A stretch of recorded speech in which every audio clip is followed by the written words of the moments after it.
We need to find the IP address of PTZ that needs to be configured in the SADP tool. Enter the username and password, then log in.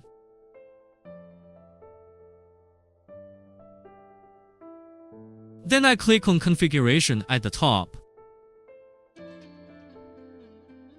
Next, select the PTZ settings page on the left.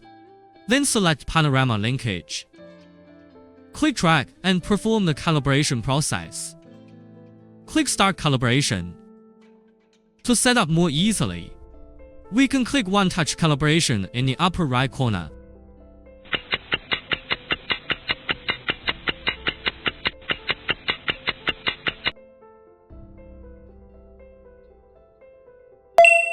Click Auto Calibrating Succeeded.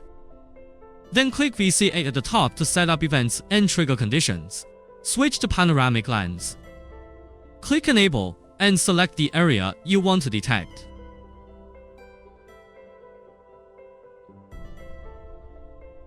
Select Subject and save.